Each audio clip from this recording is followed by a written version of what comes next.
নমস্কার দর্শক বন্ধুরা, এই মুহূর্তে আপনাদেরকে জানাতে চলেছি ৮ জেলায় শূন্য তৃণমূল কংগ্রেস। যে পরিবর্তনের লক্ষ্যে মানুষ ভোট দিয়েছে সেই পরিবর্তন অবশেষে পেতে চলেছে বাংলার সাধারণ মানুষ। গেরুয়া ঝড়ের তাণ্ডব বেলা বাড়তেই আরও বেড়ে গিয়েছে।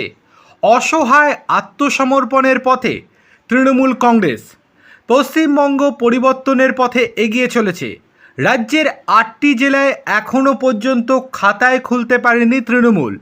পূর্ব মেদিনীপুর, পশ্চিম মেদিনীপুর, ঝাড়গ্রাম, পুরুলিয়া, পশ্চিম বর্ধমান, আলিপুরদুয়ার, জলপাইগুড়ি, দার্জিলিং, উত্তর দিনাজপুরে ক্লিন সুইপের পথে এগিয়ে চলেছে বিজেপি। রাজ্যে এখনও পর্যন্ত ১৭১টি আসনে এগিয়ে রয়েছে বিজেপি, আর তৃণমূল কংগ্রেস মাত্র এগিয়ে রয়েছে ১১৯টি আসনে, অর্থাৎ সংখ্যাগরিষ্ঠতা কিন্তু ইতিমধ্যেই পেয়ে গিয়েছে বিজেপি। অন্যদিকে এগরা বিধানসভা কেন্দ্রে প্রথম রাউন্ডের গণনা শেষে উল্লেখযোগ্য ফলাফল সামনে এসেছে। রাজ্যের বিরোধী দলনেতা শুভেন্দু অধিকারীর ভাই বিজেপি প্রার্থী দিব্যেন্দু অধিকারী ১৫৯০ ভোটে এগিয়ে গিয়েছেন। দীর্ঘ রাজনৈতিক অভিজ্ঞতা সম্পন্ন দিব্যেন্দুর এই লিড পূর্ব মেদিনীপুরের অধিকারীগড় এবং বিজেপি শিবিরের জন্য অত্যন্ত ইতিবাচক ইঙ্গিত।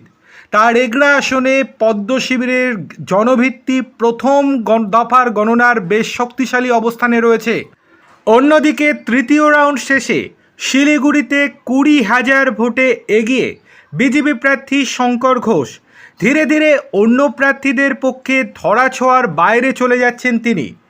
এছাড়াও শুভেন্দু অধিকারী তৃতীয় রাউন্ড শেষে প্রায় ৯,০০০-এর বেশি ভোটে নন্দীগ্রামে এগিয়ে গিয়েছেন, অর্থাৎ পবিত্রকর প্রথম থেকে যে পিছিয়ে ছিলেন এখনও পিছিয়েই রয়েছেন তিনি।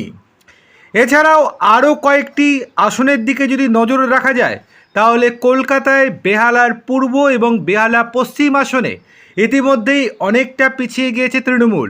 এছাড়াও রূপা গঙ্গোপাধ্যায় এগিয়ে গিয়েছেন সোনারপুর দক্ষিণ থেকে, আর মমতা বন্দ্যোপাধ্যায় খুব সামান্য ভোটে তৃতীয় রাউন্ড শেষে এগিয়ে রয়েছেন। দেখার বিষয় এই যে পরবর্তীতে বেলা বাড়ার সঙ্গে সঙ্গে এই ট্রেন্ড বজায় থাকে কিনা। তবে যেরকমভাবে এই ট্রেন্ড এগোচ্ছে তাতে এক প্রকার নিশ্চিত সরকার গড়ছে বিজেপি। আপনাদের কি মনে হয়? মূল্যবান মতামত অবশ্যই কমেন্ট করে জানান।